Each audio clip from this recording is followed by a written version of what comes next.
Bienvenidos a la semana número 6. Gracias por acompañarnos una vez más. El título para esta semana es una pregunta. ¿Ya llegamos? Nuestro pasaje es Éxodo 32 y el versículo 11 y dice de la siguiente manera. Moisés intentó apaciguar al Señor, su Dios, y le suplicó, Señor, ¿por qué ha de encenderse tu ira contra este pueblo tuyo, que sacaste de Egipto con gran poder y con mano poderosa? Yo no sé si alguna vez, me imagino que sí, has de haber salido de vacaciones y yo no sé si recuerdas la emoción que se siente el empacar y el subirse al carro o al autobús o al avión, según sea el caso, y que tú simplemente estás emocionado de salir. Y más emocionado es cuando llegas al destino. Dios nos ha dado la oportunidad de hacer diferentes viajes, pero recuerdo que cuando mis hijas estaban pequeñas, hay algo que ellas decían inmediatamente, 10, 15 minutos después de subirnos al carro. Alguna de ellas decía, ¿ya llegamos? Y después pasaba un tiempito más, unos minutos, y otra vez, ya llegamos.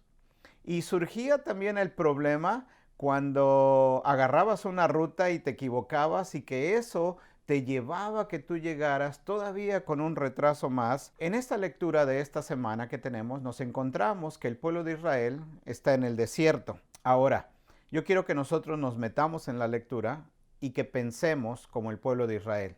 ¿Tú qué pensarías si tú le repites a tu líder, ya llegamos? ¿Ya mero llegamos?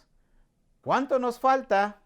Y que el líder te repita y te repita y te repita constantemente lo mismo y que solamente te diga, vamos, nuestro destino es la tierra prometida, una tierra que Dios prometió a nuestros antepasados 650 años antes, la tierra que fluye leche y miel. Y que solamente nos repita y nos repita esas mismas cosas. Ahora, imagínate en un viaje yo con mis hijas, que solamente son dos, y viajando y donde ellas digan, ya llegamos. Solamente dos. El pueblo de Israel, cuando sale de Egipto, los historiadores nos dicen que probablemente era entre 1 millón y 3 millones de personas. Imagínate a Moisés viendo hacia atrás y liderando a toda esa cantidad de gente a través del desierto, por la península del Sinaí, hasta llegar a la tierra prometida que era Canaán. Pasan los años y los años y los años y no llegan. Y tú preguntas, ¿ya llegamos? Y solamente obtienes la misma respuesta. Pero no nada más eso, sino imagínate, ellos desayunaban, comían y cenaban exactamente lo mismo. El menú del día era lo mismo y al siguiente día era exactamente lo mismo. Además de que recuerdas la semana pasada la idea de Dios de crear un tabernáculo en donde Él habitara, ahora ese tabernáculo cada vez que se movían tenían que desmontarlo y tenían que volverlo a montar a donde ellos llegaban. Pobre de Moisés, qué difícil ha de haber sido esa jornada para él. Ahora, al principio del viaje, como todo viaje, hay una emoción. Para este entonces, el pueblo de Israel, después de haber construido el tabernáculo de Dios, ellos ya tenían aproximadamente un año de estar acampando en el mismo lugar. Ahora resulta que era tiempo para moverse. Ya construyeron el tabernáculo. Ya Dios dio la orden de qué es lo que se tiene que hacer, cómo se distribuyen alrededor del tabernáculo por tribus. Les dice a Moisés acerca de las trompetas y el sonido, un sonido para congregarse, un sonido para la batalla, un sonido para levantar y caminar y seguir la nube en el día y la columna de fuego en la noche, en donde ellos tenían que moverse hacia otro lugar. Qué tremendo navegador tenían. Todo lo que tenían ahora que hacer ellos, cada vez que la nube se movía o la columna de fuego, era empacar sus cosas y seguir la nube. una emoción. Después de haber estado tanto tiempo en ese lugar, ahora ellos tenían que moverse, viajar, y había la emoción de que pronto iban a llegar a un mejor lugar al cual Dios había prometido a sus ancestros. Parece irónico o paradójico lo que voy a decir, pero en la lectura tú vas a encontrar cómo esta alegría solo duró 3 días, no duró por mucho tiempo.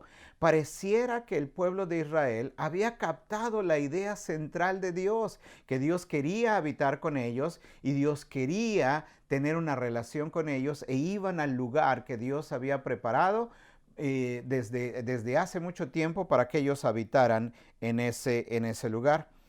Pero todo esto se acaba muy rápido. 3 días, como decíamos. Ellos volvieron a su visión estrecha, a su visión limitada, y todo lo que empezaron a hacer fue a quejarse.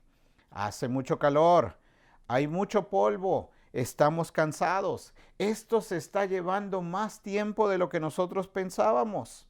Ellos habían visto maravilla tras maravilla tras maravilla de Dios, pero no pasa mucho tiempo cuando ellos, después de haber salido de Egipto, empiezan a quejarse, y ahora, a través de este nuevo viaje que emprendían, una vez más las quejas surgen. Qué irónico es de que ellos extrañaban Egipto.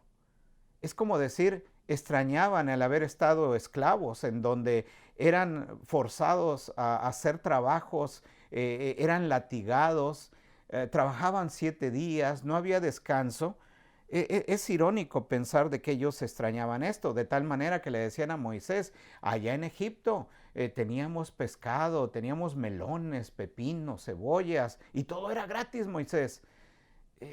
Parece irónico, pero realmente ellos no extrañaban no la comida, mucho menos la esclavitud. Lo que ellos deseaban era tener el control de todo. Dios dice en una de esas quejas que ellos tenían, que no había comida, les llegó el maná, después que ya se cansaron del maná, que querían carne, llega un momento en el que Dios dice que les iba a dar toneladas de codorniz hasta que la carne les saliera por las narices. Ahora, algo que Dios busca es que nosotros aprendamos a confiar en Dios en todo, en todo. Uno pensaría que después de que ellos vieron que Dios cumple su palabra, querían comida. Bueno, les cayó el maná del cielo. Tenían sed. Moisés golpea la roca y sale agua y todos se sacian. Y ellos veían que sus ropas no se acabaron, su calzado no se acabó. Ellos veían milagro tras milagro tras milagro. Y ahora ellos sentían que simplemente no tenían todas las cosas que ellos querían. Yo no sé si alguna vez tú te has sentido en alguna situación en donde tú ves cómo Dios suple una necesidad, te bendice en algo, y resulta que después te alejas de Él porque crees que Él te ha abandonado, porque no se hacen las cosas como tú quieres. A tal grado llegaron a quejarse que ahora Aarón y María se quejaban de Moisés. Decían: ¿acaso Dios nada más habla a través de Moisés? ¿No habla también a través de nosotros? Ellos no estaban desafiando el liderazgo de Moisés, estaban desafiando a Dios por haber escogido a Moisés como líder de esa nación. Y Dios manda a llamar a Aarón y a María, y los manda a llamar al tabernáculo, y mira lo que les dice. En Números capítulo 12, versículos 6 al 8. El Señor les dijo: escuchen lo que voy a decirles. Cuando un profeta del Señor se levanta entre ustedes, yo le hablo en visiones y me revelo a él en sueños. Pero esto no ocurre así con mi siervo Moisés, porque en toda mi casa él es mi hombre de confianza, con el que hablo cara a cara, claramente y sin enigmas. Él contempla la imagen del Señor.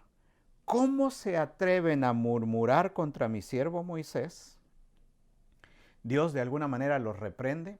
María dice que se le pone la piel tan blanca como la nieve, cae enferma y es consignada a estar 7 días fuera del campamento.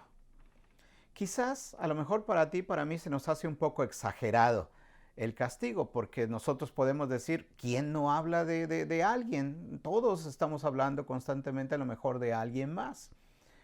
Pareciera exagerado, pero la verdad es que no. Dios anhelaba que, así como el Edén era perfecto, crear una nación ejemplar en donde se respetaran los unos a los otros de tal manera que pudieran ser de un reflejo de quién era Dios y de lo que Dios estaba haciendo en esa nación, para que las demás naciones pudieran acercarse a Dios por lo ejemplar que esta nación era. La gente de otras naciones no estaban satisfechas con su gobierno y se quejaban constantemente. Israel no podía ser igual a ellos porque tenían que ser ejemplares. Una nación podía prosperar si la gente ponía toda su confianza absoluta en Dios. Muchas veces las expectativas que el pueblo de Israel tenía se interponían entre el plan de Dios y el plan que ellos tenían, como sucede hoy en nuestros días. No sé si tú te identificas con esto. Hay veces el plan grandioso de Dios se interpone por las expectativas que nosotros mismos tenemos a veces de Dios. Queremos que Dios nos dé un mejor trabajo, un mejor salario, que Dios nos dé más cosas, ciertos lujos que nosotros nos gustaría tener. O hay veces se interponen cosas por decir, a lo mejor el matrimonio no va como nosotros queremos y decimos, bueno, hasta que Dios componga esto, hasta que Dios arregle esto, entonces yo me puedo meter en este plan de Dios, o que Dios me sane, que Dios me quite, que Dios me dé, que Dios salde mis deudas. Y se nos olvida que Dios cumple sus promesas. Ellos lo habían visto vez tras vez, que estaban sirviendo a un Dios que cumplía sus promesas. Querían comida, Dios se las dio. Querían agua, Dios se las dio. Querían carne, Dios se las dio. Dios cumplía sus promesas y Dios quiere que nosotros aprendamos a confiar en Él en todo. Antes de morir Moisés, después de que en el principio él mismo se descalificaba de que no era un buen líder y Dios le decía a él, a Dios, busca a alguien más. Antes de entrar a la tierra prometida, Moisés les da un consejo al pueblo de Israel que es todavía para nosotros los que estamos escuchando este video.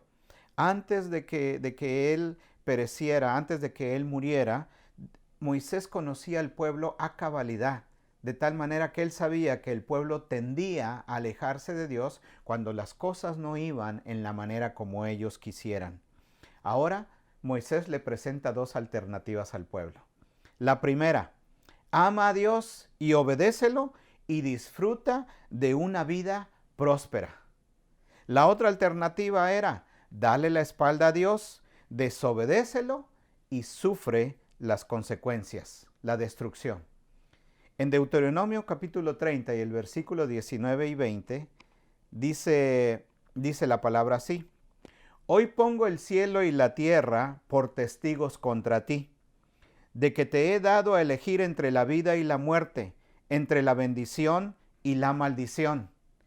Elige, pues, la vida, para que vivan tú y tus descendientes. Ama al Señor tu Dios, obedécelo y séle fiel a Él, porque de Él depende tu vida, y por Él vivirás mucho tiempo en el territorio que juró a tus antepasados Abraham, Isaac y Jacob. Elijan a Dios, es el consejo, porque de otra manera eliges tus propios caminos y vas a la destrucción. ¿Por qué alguien querría la destrucción? ¿Por qué alguien no querría una buena vida? Es una pregunta.